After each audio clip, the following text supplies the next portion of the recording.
ધનતેરસ કેમ ઉજવવામાં આવે છે? માતા લક્ષ્મીને ખેડૂતના ઘરમાં રહેવાનો શ્રાપ મળ્યો હતો, ત્યારબાદ શરૂ થઈ ધનતેરસનો તહેવાર ઉજવવાની પરંપરા. ધનતેરસ પર આ કથા વાંચવાથી વર્ષભર તમારા ઘરમાં ધન સંપત્તિ રહેશે.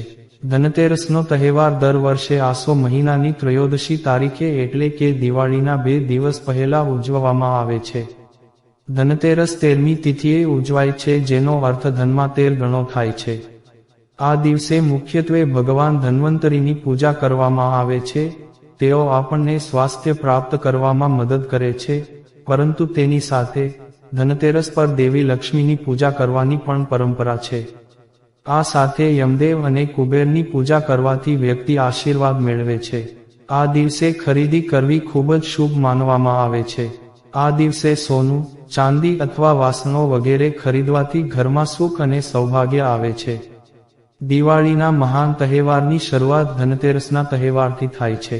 ધનતેરસ પર દેવી લક્ષ્મીની પૂજા સાથે જોડાયેલી એક પૌરાણિક કથા છે. એવું માનવામાં આવે છે કે ધનતેરસ પર આ કથા વાંચવા અને સાંભળવાથી ઘરમાં ધન સંપત્તિ રહે છે. આ સાથે ધનતેરસ સાથે જોડાયેલા કેટલાક તથ્યો પણ જાણો. ધનતેરસની 6 ખાસ વાતો. પહેલી, ધનતેરસ, ધન્વંતરી ત્રયોદશી અથવા ધન ત્રયોદશી એ દિવાળી પહેલા ઉજવાતો મહત્વપૂર્ણ તહેવાર છે. આ દિવસે સ્વાસ્થ્યના દેવતા ધન્વંતરી, મૃત્યુના સ્વામી યમ, વાસ્તવિક સંપત્તિના અધિપતિ દેવી લક્ષ્મી અને સંપત્તિના સ્વામી અને દેવતાઓના ખજાનચી કુબેરની પૂજા કરવામાં આવે છે. બીજી, આ તહેવાર ઉજવવા પાછળની માન્યતા એ છે કે દેવી લક્ષ્મીનું આહ્વાન કરતા પહેલા સ્વાસ્થ્ય પ્રાપ્ત કરવા અને યમને પ્રસન્ન કરવા માટે કાર્યોની શુદ્ધિ ખૂબ જ મહત્વપૂર્ણ છે. કુબેર પણ આસુરી વૃત્તિઓને દૂર કરનાર દેવ છે. 3. ધન્વંતરી અને માતા લક્ષ્મીનો જન્મ સમુદ્ર મંથનથી થયો હતો. બંને કલશ લઈને નીચે ઉતર્યા હતા. આ સાથે જ લક્ષ્મીનું વાહન હાથી ઐરાવત પણ સમુદ્ર મંથન દ્વારા અવતર્યો હતો. ચોથી, લક્ષ્મીના સ્વરૂપોનું વર્ણન શ્રીસૂક્તમાં નીચે મુજબ જોવા મળે છે. ઢાનમેગ્નિ, ઢાનામ વાયુ, ઢાનામ સૂર્યો, ઢાનામ વસુ, એટલે કે પ્રકૃતિ પોતે જ લક્ષ્મી છે અને પ્રકૃતિની રક્ષા કરીને માણસ માત્ર પોતાના માટે જ નહીં, પરંતુ સમગ્ર સમાજ માટે નિસ્વાર્થ બનીને લક્ષ્મીનું સર્જન કરી શકે છે. 5મી, શ્રીસૂક્તમાં આગળ લખ્યું છે, ન ક્રોધો ન મૈત્સર્યમ ન લોભો ના અશુભા મતિ, મતલબ કે જ્યાં કોઈના પ્રત્યે ક્રોધ અને દ્વેષ હશે, ત્યાં મનની શુભતામાં ઘટાડો થશે, જે વાસ્તવિક લક્ષ્મી પ્રાપ્તિમાં અવરોધો પેદા કરશે. એટલે કે કોઈ પણ પ્રકારની માનસિક વિકૃતિઓ લક્ષ્મી પ્રાપ્તિમાં અવરોધરૂપ છે. 6ઠી, ધનતેરસનો હેતુ આચાર્ય ધન્વંતરી દ્વારા સૂચવેલા માનસિક અને શારીરિક સ્વાસ્થ્ય સંબંધિત ઉપાયો અપનાવવાનો છે. શ્રીસૂક્તમાં એવું વર્ણન કરવામાં આવ્યું છે કે દેવી લક્ષ્મી વ્યક્તિને ભય અને દુઃખમાંથી મુક્ત કરે છે અને વ્યક્તિને ધન, અનાજ અને અન્ય સુવિધાઓ આપીને સ્વસ્થ શરીર અને લાંબુ આયુષ્ય આપે છે. સ્વાસ્થ્ય અને સંપત્તિના તહેવાર ધનતેરસની પૌરાણિક કથાઓ. ધનતેરસની પ્રથમ પૌરાણિક કથા ધન્વંતરી દેવની ઉત્પત્તિ. ધનતેરસના દિવસે ધનકુબેર અને ધન્વંતરી દેવની પૂજા કરવામાં આવે છે, તેથી આ તહેવારને ધનતેરસ અથવા ધનત્રયોદશી તરીકે પણ ઓળખવામાં આવે છે. ધનતેરસની ઉજવણીની ઘણી પૌરાણિક કથાઓ પ્રસિદ્ધ છે. તેમાંથી એક છે સમુદ્ર મંથનની વાર્તા.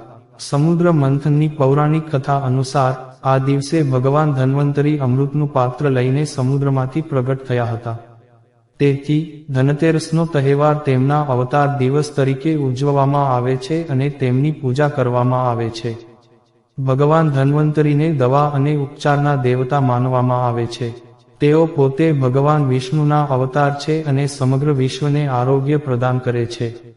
રાજા બલિ અને વામન અવતારની કથા. આ સાથે ધનતેરસની ઉજવણી પાછળ ભગવાન વિષ્ણુના વામન અવતારની કથાનો પણ ઉલ્લેખ છે. ભાગવત પુરાણ અનુસાર ધનતેરસના દિવસે વામન અવતારે રાક્ષસ રાજા બલિ પાસેથી 3 લોકનું દાન માગ્યું હતું અને દેવતાઓને તેમની ખોવાયેલી સંપત્તિ અને સ્વર્ગ પ્રદાન કર્યું હતું. આ પ્રસંગે દેવતાઓએ ધનતેરસના તહેવારની ઉજવણી કરી હતી.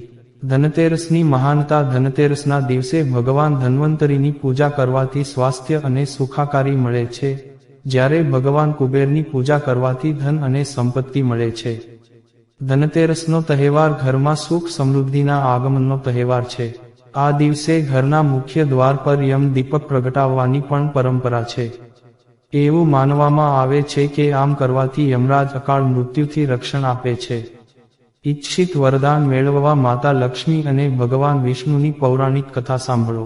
એક સમયે ભગવાન વિષ્ણુ નશ્વર વિશ્વની મુલાકાતે આવી રહ્યા હતા, ત્યારે દેવી લક્ષ્મીએ પણ તેમને તેમની સાથે લઈ જવા વિનંતી કરી.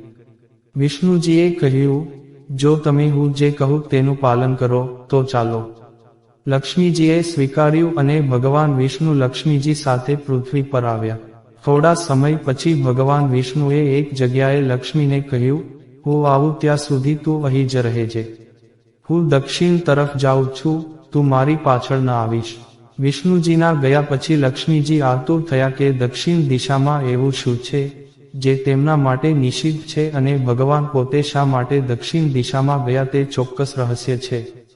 લક્ષ્મીજી પોતાની જાત પર કાબૂ ન રાખી શક્યા. ભગવાન વિષ્ણુ જે તરફ ગયા હતા એ તરફ માતા લક્ષ્મી પણ તેમની પાછળ ગયા. થોડા અંતરે સરસવનું ખેતર દેખાતું હતું. તેને જોઈ તેઓ ખૂબ જ આનંદિત ને ખુશખુશાલ થયા.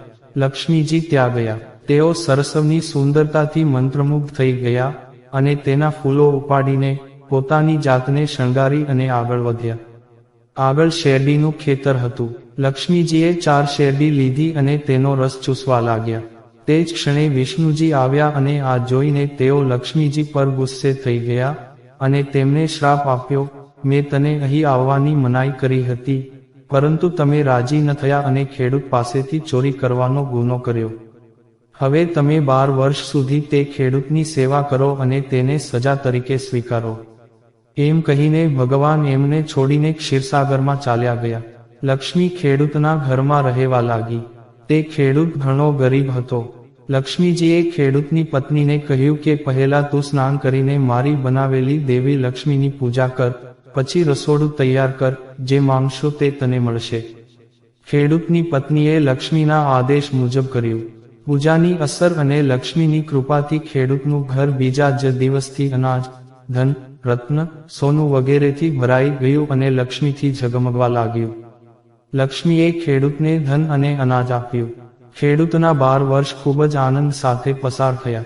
12 વર્ષ પછી શ્રાપની અવધિ પૂર્ણ થઈ ત્યારે વિષ્ણુજી લક્ષ્મીજીને લેવા આવ્યા અને લક્ષ્મીજી વિદાય લેવા તૈયાર થયા. ત્યારે ખેડૂતે તેમને મોકલવાની ના પાડી. લક્ષ્મી પણ ખેડૂતની સંમતિ વિના ત્યાંથી જવા તૈયાર ન હતા.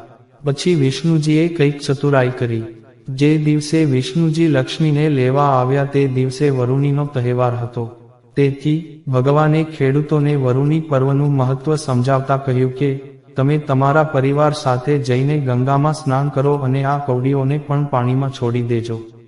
જ્યાં સુધી તમે પાછા ન ફરો ત્યાં સુધી હું લક્ષ્મીને નહીં લઈશ. લક્ષ્મીજીએ ગંગાને આપવા માટે ખેડૂતને 4 કવડીઓ આપી. ખેડૂતે પણ એવું જ કર્યું. તેઓ અને તેમનો પરિવાર ગંગામાં સ્નાન કરવા ગયા હતા. જેવી તેણે કવડીઓને ગંગામાં ફેંકી કે તરત જ ગંગાજી 4 હાથ સાથે બહાર આવ્યા અને તે કવડીઓને લઈ ગયા. ત્યારે ખેડૂતને આશ્ચર્ય થયું કે તે દેવી છે. ત્યારે ખેડૂતે ગંગાજીને પૂછ્યું, હે માતા, આ 4 હાથ કોના છે? ગંગાજીએ કહ્યું, હે ખેડૂત, એ 4 હાથ મારા હતા. તમે જે કવડીઓ આપી છે તે કોની ભેટ છે? ખેડૂતે કહ્યું, મારા ઘરે આવેલી મહિલાએ આપી છે. આના પર ગંગાજીએ કહ્યું કે તમારા ઘરે જે સ્ત્રી આવી છે તે વ્યક્તિમાં લક્ષ્મી છે અને પુરુષ ભગવાન વિષ્ણુ છે. તમે લક્ષ્મીને જવા દેશો નહીં તો તમે ફરીથી ગરીબ થઈ જશો. આ સાંભળીને ખેડૂત ઘરે પાછો ફર્યો. ભગવાન લક્ષ્મી અને વિષ્ણુ ત્યાં જવા માટે તૈયાર બેઠા હતા. ખેડૂતે લક્ષ્મીજીનો છેડો પકડીને કહ્યું કે હું તને જવા નહીં દઉં. પછી ભગવાને ખેડૂતને પૂછ્યું કે તેમને કોણ રોકી શકે? તેઓ ચંચળ છે. તેઓ ક્યાંય અટકતા નથી. મોટા લોકો પણ તેમને રોકી શક્યા નથી. મારો શ્રાપ તેના પર હતો, એટલે 12 વર્ષથી તમારી સેવા કરી રહી હતી. તમારી સેવાના 12 વર્ષ પૂર્ણ થયા છે. ખેડૂતે જીદ કરીને કહ્યું કે ના, હવે હું લક્ષ્મીજીને જવા નહીં દઉં. તમે અહીંથી કોઈ બીજી સ્ત્રીને લઈ જાઓ. ત્યારે લક્ષ્મીજીએ કહ્યું કે હે ખેડૂત, જો તમારે મને રોકવી હોય તો હું જે કહું તે કરો. આવતીકાલે તેરસ છે, હું તમારા માટે ધનતેરસ ઉજવીશ. તમે કાલે લીપણ કરીને ઘર સાફ કરો.